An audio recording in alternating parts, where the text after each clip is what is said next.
Good morning, everyone. And aloha. How about that energy in the room? All right, that's the energy you're going to see here for the next couple of days. I am Brian Waller, the mayor of Piscataway, New Jersey, and chair of the Conference of Mayors Membership Committee. Welcome to the 87th annual meeting of the conference. I am very excited that you have joined us for our meeting. First, I would like to recognize Conference President Steve Benjamin. Give him a round of applause, and he'll be out here in a few minutes. Thank you for your leadership, Mayor Benjamin. It's been an honor to work with you. I also want to recognize our Vice President Barnett, our second Vice President Fisher, and our host, Mayor Caldwell, and also Tom Cochran, our CEO and Executive Director of the organization. I also want to give a special thanks to the Membership Committee Vice Chairs, Chris Coos of Normal, Illinois, Kenneth Mayagisham of Las Cruces, New Mexico, Joe McElveen from Sumter, South Carolina, and Miles Atkins from Mooresville, North Carolina. It's been a pleasure to serve with you. And let me give you a very special welcome to all the newly elected and first-time attendees. Thank you for joining us. My involvement in the Conference of Mayors began in 2001, and after my first meeting, I made it a commitment to be active in the conference as a participant. For almost 20 years, I've been honored at that commitment, attending nearly every annual conference and winter meeting and leadership meeting. I am also grateful to serve on the advisory board and chair of the membership committee for more than a decade. 87 years ago, the conference was established as an organization for mayors, by mayors, of mayors. Our mission was clear and simple then, and to pursue federal policies that help cities. True to that mission, the conference has been steadfast in pursuing this mission while working to expand members' benefits and services like best practices. And I believe that the conference's core mission remains to influence the administration and Congress. I can assure you that were there no conference of mayors, there would be no community development block grant program, no community-oriented policing services, fondly known as COPS program, no transportation service block grant, and no energy efficient conservation block grant. The conference was successful in getting these programs because mayors from small and large cities alike worked together in a bipartisan way. Let me focus my remaining time on the membership where I've been chair for the key committee for 11 years. I am here to report to you, according to the conference staff, that we have close to 500 members, and it's the highest number in 10 years. This resurgency in membership is significant because when I became chair, mayors were confronted with serious fiscal crisis since the Great Depression in the 30s. The result in a steep decline in membership. Working with the conference leaders and staff, we developed a national strategy that reversed this decline, leading in its success in restoring growing membership, improving renewal rates, reaching record revenue levels for 6 consecutive years. We will, in our core mission, to influence the administration and Congress without strong membership base that speaks with a unified voice. Many of you don't know Piscataway. It's the home of Rutgers University, and it turns out to be that my Congressman Frank Pallone is the new chair of the Energy Commerce Committee.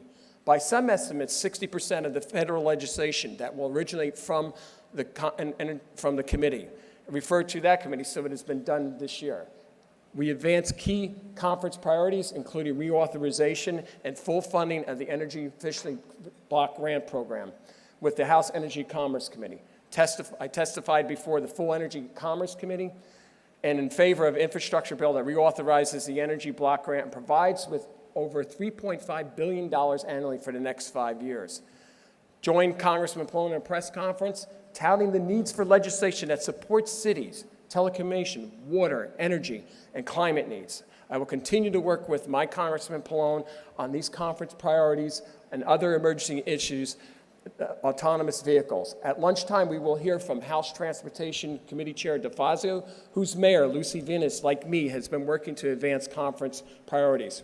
We will need your help and engage as we work to broaden and further strengthen the needs of America's cities and citizens. And finally, I invite you to join the membership committee today at 10:15 a.m. in the South Pacific room for a special roundtable discussion on best practices and local mayoral priorities.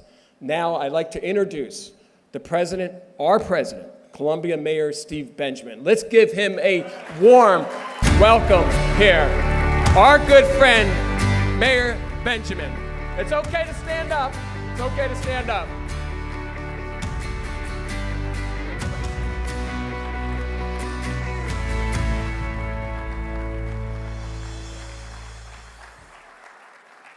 Thank you, Brian. I have only just a minute, only 60 seconds in it. Forced upon me, can't refuse it, didn't seek it, didn't choose it, but it's up to me to use it. I'm gonna suffer if I lose it, give account if I abuse it. Just a tiny little minute, but eternity is in it. It's the legendary Dr. Benjamin Elijah Mays from Greenwood, South Carolina, who went on to become president of Morehouse College and a mentor to a young Martin King. Mayors, this is our minute. Aloha, brothers and sisters. Good morning and welcome to Honolulu, Hawaii. How lucky and blessed we are to be in this incredible city for our 87th annual meeting of the United States Conference of Mayors. I want to thank each and every one of you for taking the trip here. It's not an easy journey. I know politically it's not easy back home either. So we're so thankful to have you here. We expect to have over 220 mayors in attendance here. While not all of our colleagues are able to join us, those of you who are able to be here will be exposed to 4 days of discussion and ideas to take back home with you. Discussion centered around what, guys? Infrastructure, innovation, and inclusion. Your cities and our work right now are the center of problem solving for democracy into 21st century. The solutions we create, and at times we are the only place that our citizens can go to have their problems solved. As we embark upon this 87th annual meeting together, I couldn't have hoped for a better partner to help guide me along the way this year than our friend, our Executive Director and CEO, Tom Cochran. A round of applause for Tom. Tom and his team have worked tirelessly for months to bring this together, from site logistics and fundraising to building out these substantive plenary sessions and best practice sessions. I want to thank Tom and his incredible team. Also really want to thank Honolulu Mayor Kirk Caldwell. This has been a heck of a presentation already. A fantastic introduction to the arts and culture and uniqueness of Hawaii. Since Mayor Caldwell first presented to our site selection committee, we knew this would be a conference to remember, and I can only imagine what the next few days are going to look like. But most importantly, I want to thank each and every one of you, to my friends, our colleagues, who brought your family and your friends along with us to this meeting as well. I can't think of a better endorsement for the work that we're doing together than to bring your loved ones and your colleagues here with you. Enjoy fellowship with each other over the next few days. Let's have an amazing annual meeting. Mahalo, mayors. This is our minute. This is our moment. Let's show the world this week why mayors are leading the way. So now I want to take an opportunity to introduce you to our Vice President, the Mayor of Rochester Hills, Michigan, and my friend, Brian Barnett.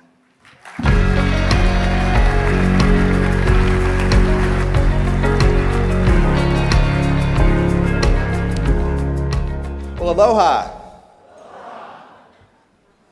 That might work if we were in Columbia, South Carolina, but we're in Honolulu, so aloha. Aloha.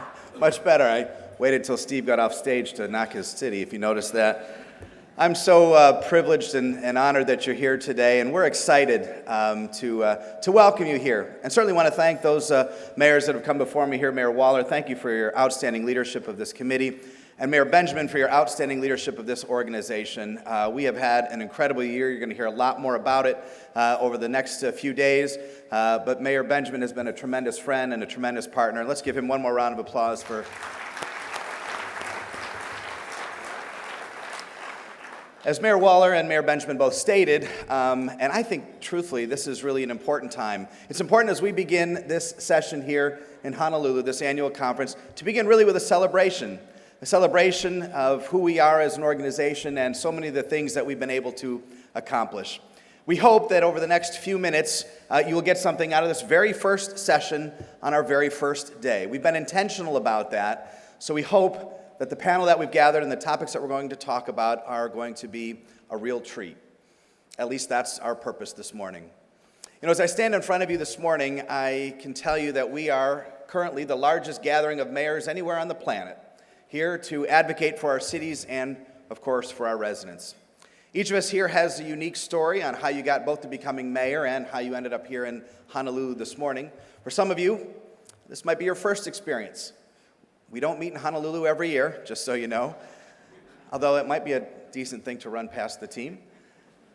Some of you have been coming here for many years. Like me and my family, our kids have grown up in this conference, and it's sort of what they've always known. My involvement with the conference began about 12 years ago, and I can tell you that not a day goes by where I'm not reminded about the benefits of membership of this organization and the reason why I joined. At the time, I was a 30-year-old city council member, appointed mid-meeting when the previous mayor announced a sickness. And I immediately found myself the strong mayor of a city of 75,000 people with a staff of over 500. There was no manual. I couldn't find the top 10 things to do when you wake up and find yourself the mayor list anywhere. There wasn't even an opportunity to talk to the outgoing mayor. It was just me in a big desk in a new office with an invitation that the previous mayor hadn't opened.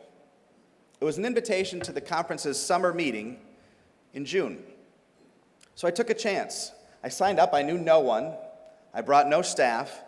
I just decided to see what I could pick up quietly from the back of the room without making too much of a fuss. And friends, I was blown away. The information was pertinent. The topics were relevant. And the relationships, that was the best part. The relationships were real. And what I've tried to do with those relationships in my time here has been to bring them back to my community, to do something tangibly for the residents of my city.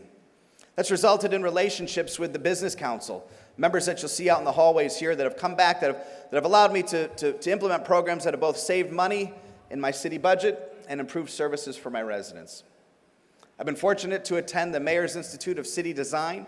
I've had global thought leaders review city projects and make them better. In fact, next month in my city, we'll open a new park that was designed at the MICD.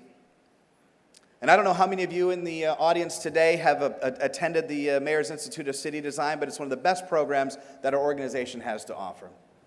And even if you're pessimistic about relationships or the value of networking, I can tell you that tangibly I brought back more hard dollars in grants for parks, for fellowship programs, for students, for senior playgrounds than even the cost of my annual dues. I was reminded again recently just how valuable this organization is when I attended the State of a City for a mayor in my county back home, a neighboring mayor. And during his speech, Mayor Rob Ray, who went to the winter conference in Washington, D.C. for the first time, went on for at least 5 minutes, literally, that's a long time in a State of the City speech, to talk about how impactful January's winter meeting was. The things he'd learned, the best practices, and the tangible ideas that he brought back to his city. I had encouraged him to attend, and of course, like every mayor, you have to sometimes fight with the city council and get a budget passed, and travel is always, highly criticized. But he went, and he found great value. And the experience stayed with him for months, and we talked continually about how it's improved his leadership in his community. And he's the mayor of a small city, 14,000 people.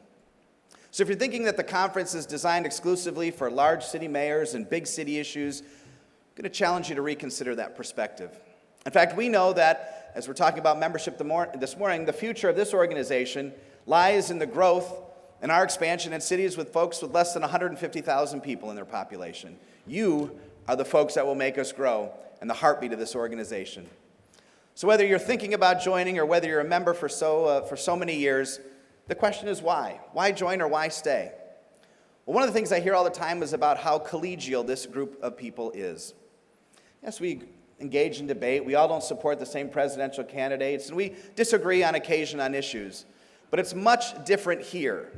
We found a way to disagree, yet still respect one another, still listen, and still actually care. And as many of you know, if you've been around for some time, we've been doing that really well since 1932. The organization was started in the city of Detroit, not too far from where I live, with a similar message, with similar mayors gathered around similar problems. Take a look. You might say that the United States Conference of Mayors was born on the streets of America's cities in 1932. American cities at that time were in the grip of rising unemployment, homelessness, and even starvation, brought on by the Great Depression. To keep his city, Detroit, from sliding further into misery and despair, Detroit Mayor and later Attorney General Frank Murphy needed outside help. With little help from President Hoover and the federal government, Mayor Murphy turned to his fellow mayors. He invited mayors from around the country to come to Detroit to discuss the common problems the cities faced. On June 1, 1932, 29 of the country's mayors traveled to Detroit City Hall. Their cities had been through tough times before, but none like these. This unprecedented situation required an unprecedented solution. Boston Mayor James Michael Curley said at that time, quote, "Unless action is taken at an early date, the welfare of the people is not only in jeopardy, but the continued existence of our nation is problematical," unquote. And so out of that meeting came a proposal to bring federal resources into distressed cities, an almost radical idea at the time. They envisioned a $5 billion direct-to-cities loan program from the Federal Reconstruction Finance Corporation. As the mayor saw it, the cities were bearing an unfair share of the country's struggling population, and federal assistance was more than justified. And also out of the June 1st meeting emerged an idea for a permanent association of mayors that would be located in Washington, D.C. Upon leaving Detroit, the mayors immediately sent a delegation to Washington to present their loan program to Congress and the President.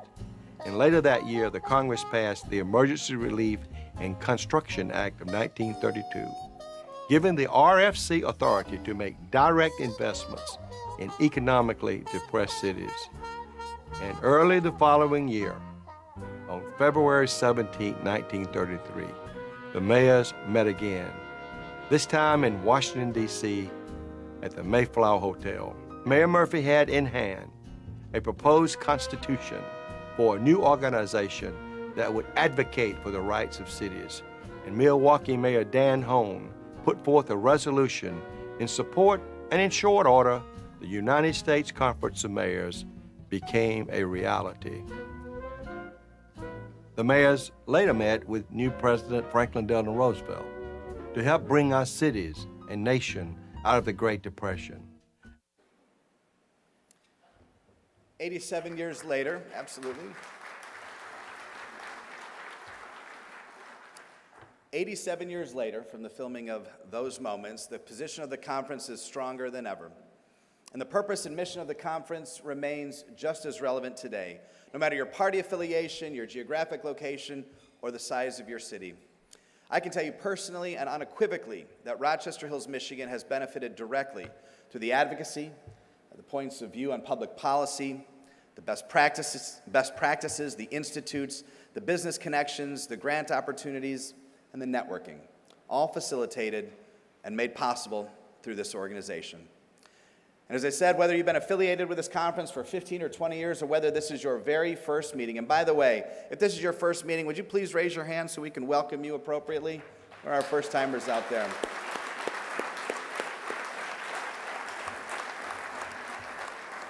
Well, we are confident that you'll be inspired by the stories of the mayors this morning. And as our panel gathers, I'm excited to introduce them to you and talk to them a little bit about the value they find in this conference. And now, as I mentioned, I get the privilege of introducing some friends of mine who each have a slightly different experience with the conference, and we're going to get to find out a little bit about those experiences here this morning. Let me start with my friend. As we introduce all 5 of these, they'll come out one at a time. But let me start with my good friend and colleague, West Sacramento Mayor Christopher Cabaldon. You've seen, look at that, early applause for Chris Cabaldon. Chris's parents are in the crowd. You've seen his face most recently in the pages of this month's issue of Governing magazine. Governing said, and I quote, "In many ways, Cabaldon has set the stage for younger, small city mayors across the country to unapologetically punch above their weight class.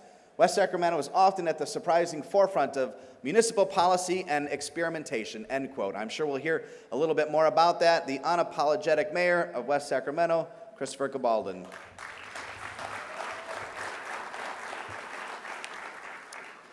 Our next mayor is Harry LaRoseliere from Plano. Mayor Harry was first elected in Plano in 2013 as the city's first African-American mayor and was re-elected in 2017.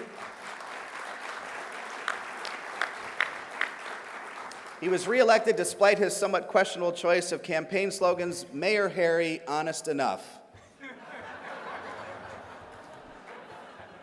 Just last month, he was awarded an honorary degree from Paul Quinn College, a historically black, faith-based college in Dallas and now in Plano. Among other things, you'll find his success is largely because of his passion and his charisma for his community. Ladies and gentlemen, Mayor LaRoseliere.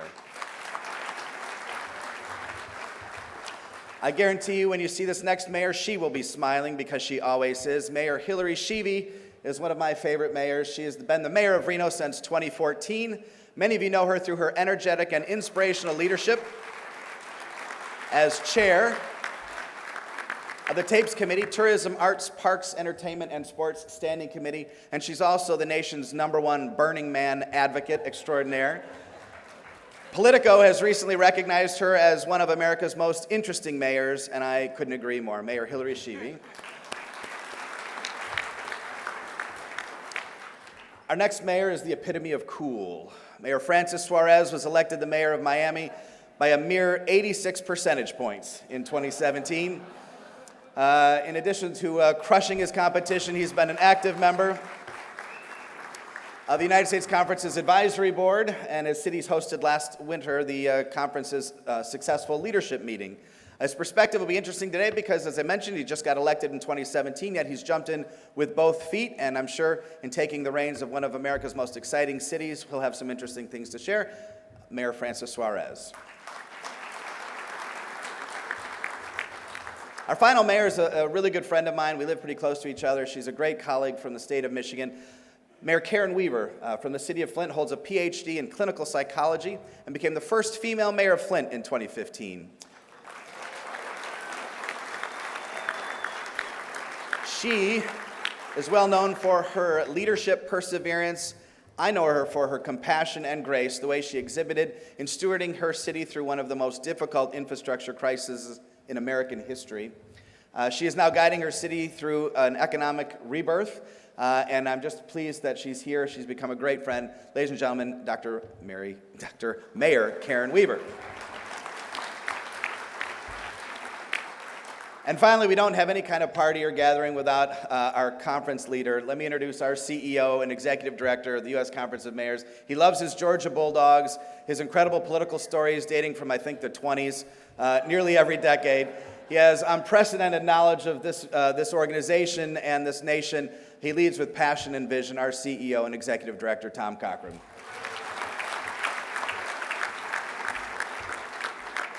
Well, that's all the time we have today, folks. Thank you for...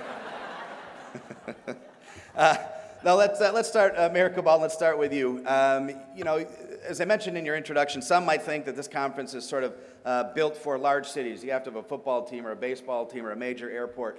But you have done a great job in West Sacramento, really leading in so many ways. You're a smaller city. Tell us how you've done it, and why should small city mayors out in the crowd, how are they going to find value in a conference like this? How do you do it? Well, I joined the conference in 2005, and I'd already been mayor for 7 years. But I didn't think the conference was something for mayors of a city of, at the time, 35,000. We're at 60,000 people now. But I took a chance because the mayor from across the river of the big city of Sacramento said, you got to come to this thing. It's in Chicago. I'm like, I can't. Okay, fine. I'll give this one try.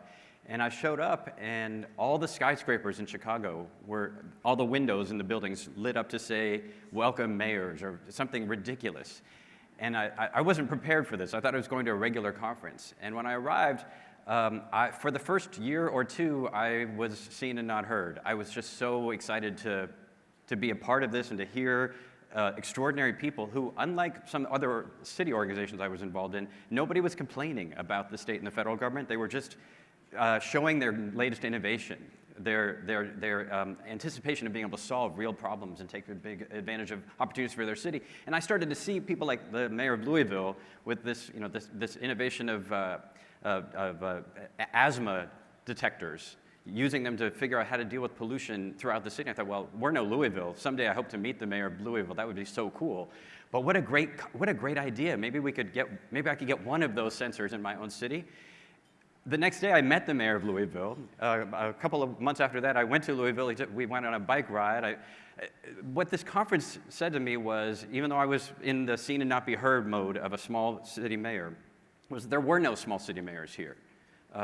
That all it took was making your presence known, but more importantly, just engaging and grabbing what was there and treating others like your peers, and others would do the same thing too. Now, sure, I had to work a little harder than the mayor of LA when he got elected. It was like, hey, the mayor of LA is here, clear the room. Nobody did that for West Sacramento or for the other small cities. So you got to work a little harder, but this conference gives you what you put in. And so I put in the work and came back with so many great ideas. And I should just say the one thing that really mattered for me as a small city mayor was we're surrounded by levees. Other than New Orleans, Sacramento and West Sacramento are the most at-risk flood cities in the entire country. But we're tiny. So I couldn't get a meeting even with like the seventh person down the chain of command at the Army Corps of Engineers as a mayor of a city of under 100,000 people. Once I got involved in the conference and got active and started to meet other mayors, suddenly my calls started to get returned by the sixth person down the chain, then the fifth. Then I got in the White House. I got a call back from the head of the Corps because I was involved in the conference and because other mayors in this room were signing on to letters and resolutions that were exactly what my city needed in order to get the regulation changed from FEMA or from the Army Corps of Engineers. It gave me power like I was the mayor of Los Angeles, even though I was a mayor of a city that nobody ever heard of. So my advice has been always put the work in, be fun, be somebody that other mayors want to engage with, and bring your own ideas. There is no small city idea. Bring them here, and it will magnify and amplify into something really extraordinary for a city, no matter what the size. Yeah, great advice.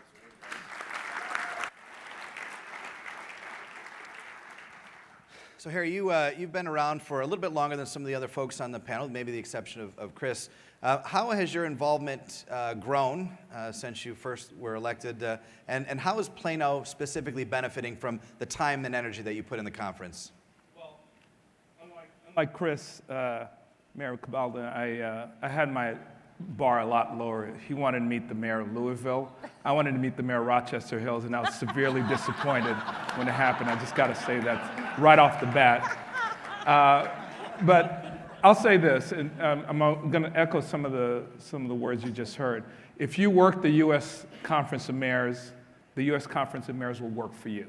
So don't think you're going to sign up and just magic's going to happen. You have to actually engage and participate. And the way we've benefited in Plano, and the way I think all the other mayors you'll hear in one way or the other, is really three levels. Number one, learning about best practices. You are the only one back home. You're the only mayor. You don't have any peers. And here you'll have 200, 300, 400 peers that you'll engage with at the conference. Number two, and you'll learn about what they're doing, and you're going to realize as different as your city is, we're all dealing with the same issues, one way or the other, some version. Number two, relationships. You will gain incredible relationships with people that are from different walks of life, different places in the country, and those will last way past your term limits. Those are going to be friendships forever. Number three, the relationships you get from business, and so we've leveraged a number of the key contacts through the Conference of Mayors to bring back relationships and partnerships with our city, and really that's allowed us to flourish in many different ways. But truly the value in the U.S. Conference of Mayors is to be engaged. Find a committee, find something you're passionate about, and then actively work it. Go out and meet another mayor and make a friend. And when you have an issue that you're dealing back with at home and you have nobody else to call to, you're going to have plenty of people, plenty of friends that will be there to support you and give you guidance. And so that I started in 2013, so I've been 6 years. And when I signed up, I wasn't really sure what to expect. And since becoming an active member of the conference, it's allowed me, as a mid-sized city, our city's about 300,000 in population, so if you want to have a presence on the national stage and play big, you got to be part of the U.S. Conference of Mayors, and they will leverage you to whatever heights you choose to go.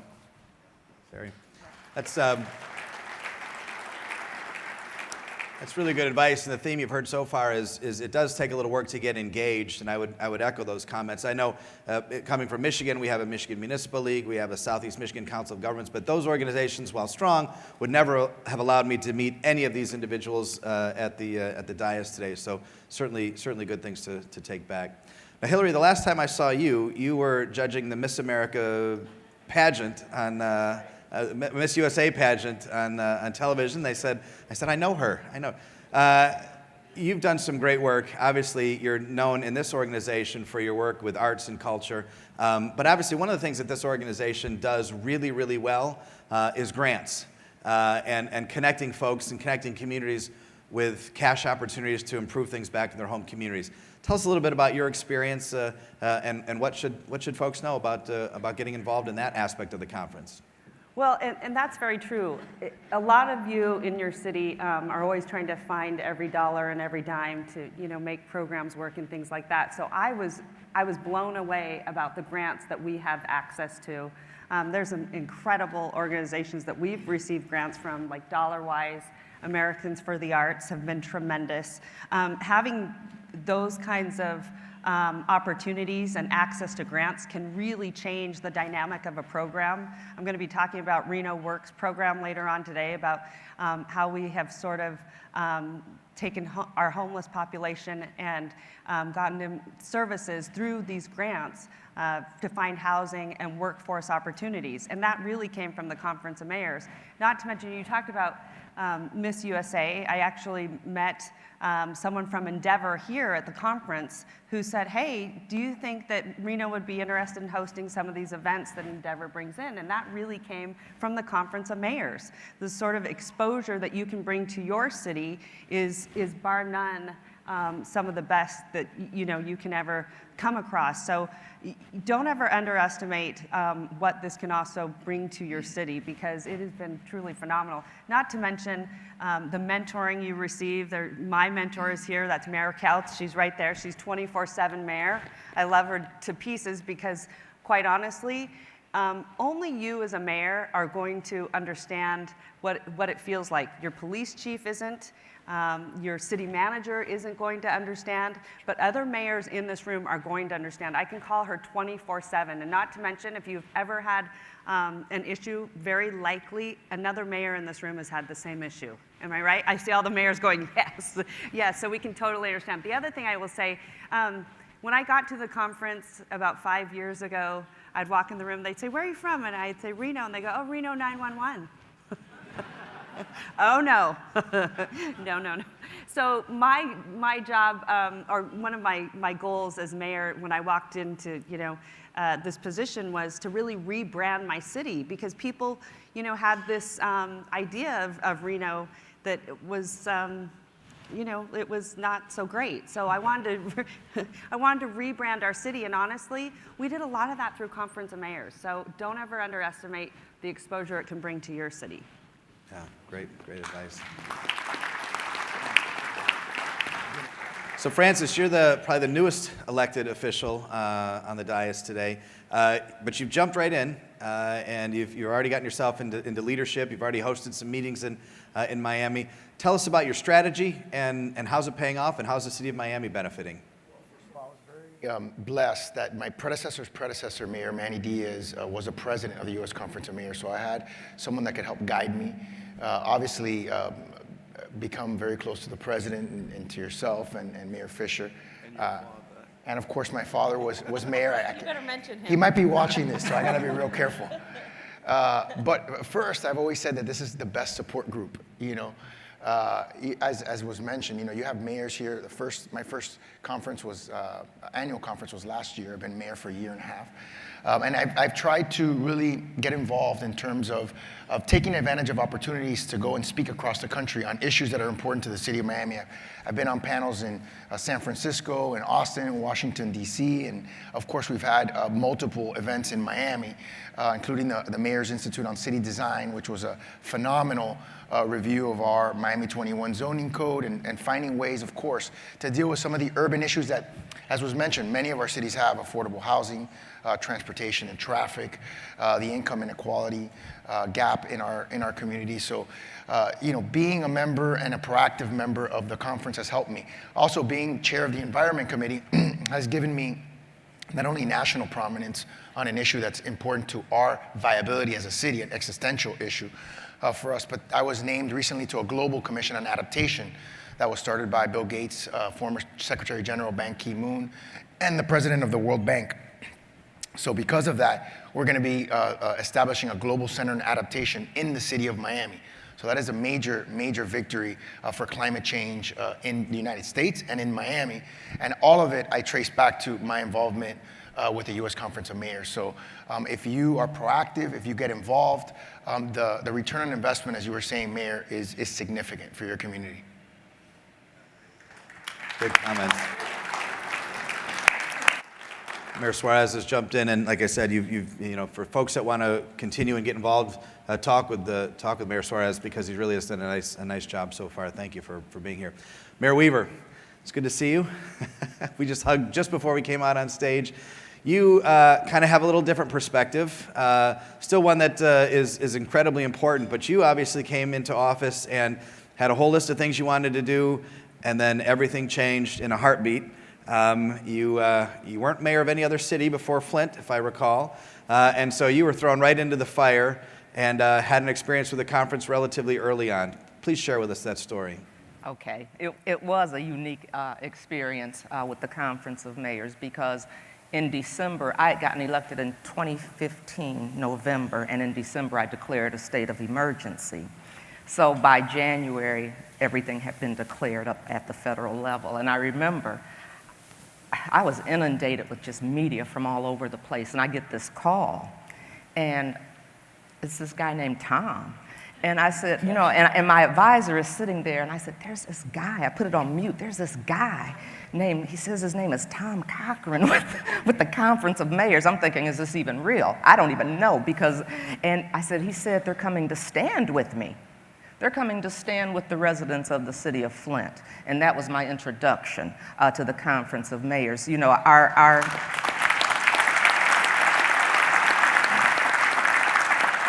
I think that's what's so different is I didn't have to reach out. They saw one of their fellow mayors in trouble, in a city in trouble, a city in crisis, and they came. You all came to me. And it was just so interesting because I come from it's a strong mayor form of government, and an emergency manager had taken over, and so we didn't have a voice. Our elected officials didn't have a voice. And so to have the Conference of Mayors come and stand with me was quite unique. And I remember when they came, and it was, I always say, and I said, Tom, don't be mad. I said, they rolled up in there like some gangsters. I mean, it was great. I felt they had this big black car, and the windows were dark, but they came in there. And they did. They said, we got your back. We stood there. We had a press conference. We talked about what was going on in the city of Flint. Brian was my mentor, and he has continued to be my mentor. And I remember you came with your staff, because I was still working alone. I could not appoint any of my staff when I first got into office because the state had taken over. And so he came in and offered his staff, he offered his DPW director to come and talk with us, and just all kinds of resources. They made sure the story of Flint was heard in so many different places and at so many different levels, because I know one thing people know is there are more Flints than just Flint. And there are so many places all across the country that have water issues and infrastructure problems. And so what the Conference of Mayors did, not just for Flint, but for all of us, was started a conversation all across this country about the importance of water quality standards and the importance of maintaining and investing infrastructure. And it was a conversation that's been long overdue. And I think I had that power because the Conference of Mayors came to our support and made our voice stronger all across the country. So that was my experience with the Conference of Mayors. I mean, it was Tom, it was you, Shirley Franklin, the former mayor of Atlanta, Rich came, Judy came, somebody from, the mayor from Baltimore sent somebody. I mean, people came and stood with us and said, this is important, and this mayor needs support, and these people need support, and that was our voice. And they did, they made sure the story was told all across the country.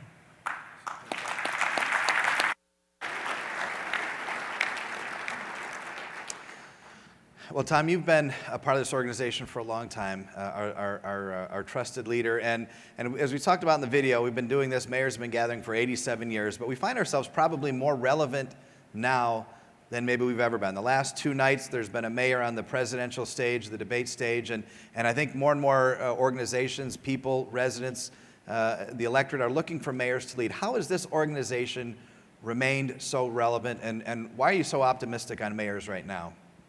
Thank you, Mr. Vice President. There's one word that's very important here, and that's bipartisanship. Why are we so strong? The governors fight each other, state legislatures are getting into stuff they shouldn't get into, and Washington continues to fight each other. But what's happening right now is the mayors of this nation are coming to meet the needs of the people of this nation. So we're hotter than ever. Yes, we have 2 sitting mayors that are now engaged in these presidential debates. First time ever a sitting mayor. But when you listen to TV now, you'll hear mayors more and more and more. So people are looking to us. People of this nation are looking to us. And so what can you do? Stay involved with us. But let me talk a little bit about this meeting we're having here, because some of you are new. Mr. Mayor, we have 12 best practices a day going on on this floor. So you're here to learn, share best practice, take it home, change the name, steal it from another mayor, and take credit for it. So, right. So, and then I have to say that we are in a special place. We will talk more about this on Monday. If you define this organization, it will be defined of the potholes and the bridges that you build, but it will also be defined, ladies and gentlemen, of what we are as a compassionate group of people. And we have the 3 I's: inclusion, and Mayor Fisher is here, who has helped us. When I met Mayor Fisher in Washington, D.C. at the White House, and I said, Mayor, we got all these committees. We got transportation, homelessness. What do you want to be involved in? And he looked at me and he said, Tom, are y'all doing anything on compassion? I thought, what in the hell is he talking about? You know, we have the hunger committee, we have the hunger, et cetera, et cetera. So the 3 I's, inclusion, that continues. But the other thing I want to mention here is that there's something about mayors coming together for the moral conscience of this nation. After Charlottesville, within 24 hours, 357 mayors has signed a letter against bigotry and extremism. 56 years ago, a young man named John F. Kennedy came to this hotel and gave the first national speech on civil rights. And why did he come here? Because he knew he had to get it done.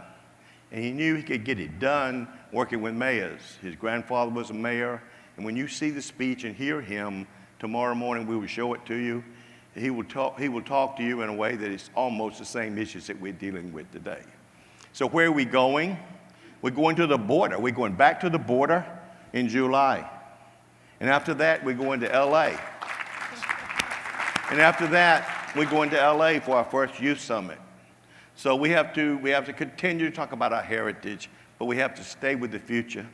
And the youth is, Mayor Bemis has said it's not yesterday, the youth is not tomorrow, the youth is today. David Hogg is here. We're going to have a great youth summit. That's the last weekend of July in LA. I got to do a plug here.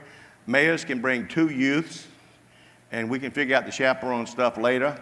But we're going to be this is not just about gun violence and people being afraid in schools. It's going to be voter registration, environment, cleanup, et cetera, et cetera. I want to mention that. So those are the 2 things that we're doing this summer. One is we are going to have an incredible meeting. Dee Margot, the mayor of El Paso, has invited us back. We're going to be meeting with the Department of Homeland Security, so we invite mayors to come there, and then we'll be over in LA in late July. Stay with us. I love your slogan, Mayor, from Plano, work with you, we work for you. This is a great organization. I'm so honored to be here. This is the most dynamic, exciting group of politicians on the face of this earth. That's the mayors of the United States of America. Thank you. You know, I think Tom started his remarks by saying what makes it interesting, and I think it can't be overstated that the bipartisan nature of this organization, and I think Mayor Benjamin, through his leadership, has fought hard to protect that. I will as well. You know, on the stage behind me, you have 2 Republicans, 2 Democrats, and an independent. Do you have any idea who is who? You haven't heard it mentioned one time in the 45 minutes they've been up there, and I think that truly is the beauty of this conference and something that has really made us be successful. One more quick round. Everyone's got 30 seconds, 45 seconds. To the folks here, some maybe are new, some may have been coming and haven't really engaged the way you 5 have. What's your one trick, your nugget, your helpful hint as to how they could get as much as you have gotten from the conference that you would share with them briefly? We'll start at the other end with Mayor Weaver. I would say exchange information with people. Make sure people have your contact number and do not be afraid to reach out because, you know, we're just a phone call away, and when we say that, we mean it. I would say take advantage of the opportunities. Oftentimes, I'll get a call from Tom or from one of the other members that they need me quickly. And so you have to be adaptable and be willing to travel. But it really is what enriches the experience because you learn a lot, but you also get to impart knowledge based on the things that you're doing in your cities. And the great thing about this organization is you see cities from all the different spectrums, large, small, different parts of the country. And so there's a lot to learn and there's a lot to teach. I would say, remember, show up because we have a much stronger voice together. That is so important. Don't ever underestimate the power of that. Are you still doing the buddy, Mayor? Okay, find your buddy, very important. I have the best buddy in the world. She's become my huge mentor, Mayor Couts, right here. So just take advantage of that. Whenever they connect you, make sure that you really stay in touch with them because that's been really critical for me. Well, the first and obvious advice, stay away from dark alleys and Mayor Barnett. That's not a good combination. That's number one. That's her mentor. Oh, okay. So please do that. Please do that. Seriously, here's the advice I'd give you. You're going to be at this conference and you're going to attend a number of sessions that are extremely informative. In between that, our tendency is to grab our phone, catch up on email, text, and conduct business. Put your phone down and interface with another mayor. That will be the best time spent in this conference, is the time in between the sessions and the relationships you'll build. I'd say get the ideas, get the best practices, but don't forget to feed your soul and grow. We're better mayors when we're better human beings. And I know how many of us have changed just from our interactions with each other, whether it's learning that there are clownish, fun Republicans too that we don't have in California. So Mayor Barnett's, they don't exist. They don't exist. Or to watching Mayor Couts from Minnesota on a bus at Burning Man when the fully naked greeters come on the bus, and Mayor Couts from Minnesota say, "Oh my." Is that all she said? That's all she said. That's all that needed to be said. But this was an experience that Mayor Couts from Burnsville, Minnesota never would have had or would have grabbed the experience, grasped the experience. if it weren't for the Conference of Mayors. It's a chance to get out of your city, meet different kinds of people, check experiences, check the good and the bad, but to grow as a human being and be a better mayor back home. What? Yeah. Here's the problem you have. These mayors of today really like each other. Yeah. And, you know, I sit you guys down at dinner, and I say, we got an infrastructure bill. We got to work on it. Get out of here. Because what happens is what's happening right now. So let's keep laughing. Let's work hard and be serious, but let's have fun too, right?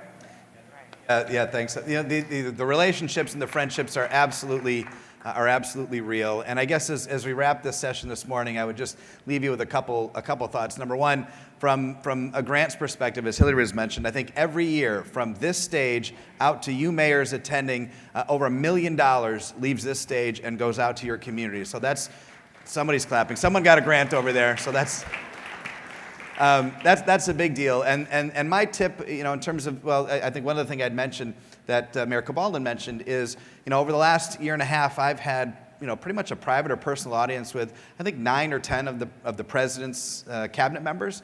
That would be impossible as just the mayor of Rochester Hills to have that kind of access. And you know, we'll leverage it at these events. We leverage it when you're in DC, stop by the office and use the conference team. The conference team is such a wealth of information.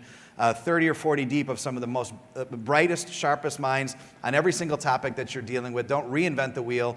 Talk with them and find out what they're doing, how they're leading, and how you can get engaged. My tip would be, if you're comfortable giving out your cell phone, which I am, get as many cell phones as you can, because I love, if I read about a mayor, I'll text them, hey, great story, nice article in the USA Today, keep up the good work, or hey, we're praying for you, we know you're going through a hard time. I've been lifted up by those emails, those texts. I have every single mayor up here, I have their cell phone, and that's always been an encouragement to me.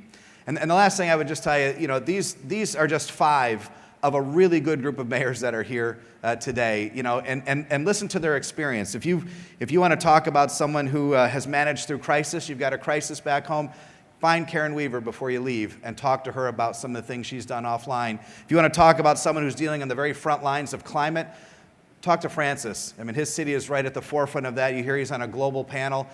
He's someone that can give you some great insight. Take that knowledge back to your community. I want to talk to someone about hosting events or conferences or festivals.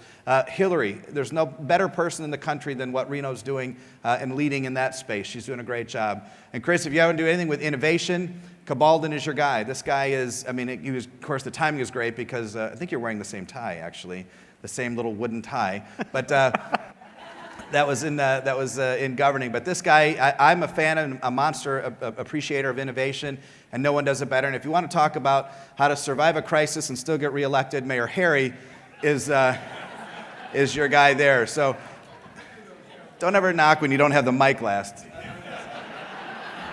Politics 101. Such a rookie move.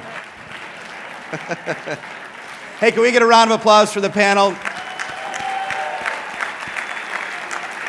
So we're off to a great start. Thank you so much for being here. After you've heard all these sort of compelling stories, I hope you're reminded about the value of the conference. Every person up here shared some great wisdom about how to get the most out of your experience here. This is a great organization. There's some great friendships to be had that you're just a phone call or the start of a conversation around a bagel away from enjoying. So we're going to learn a lot over the next 4 days. At the conclusion of this session, I would encourage you to at the conclusion of the conference, I should say, take just a few minutes before you get involved back in your home life and all the things going on in back your city. Write 2 or 3 things down that you want to deploy back in your community. Time very well spent.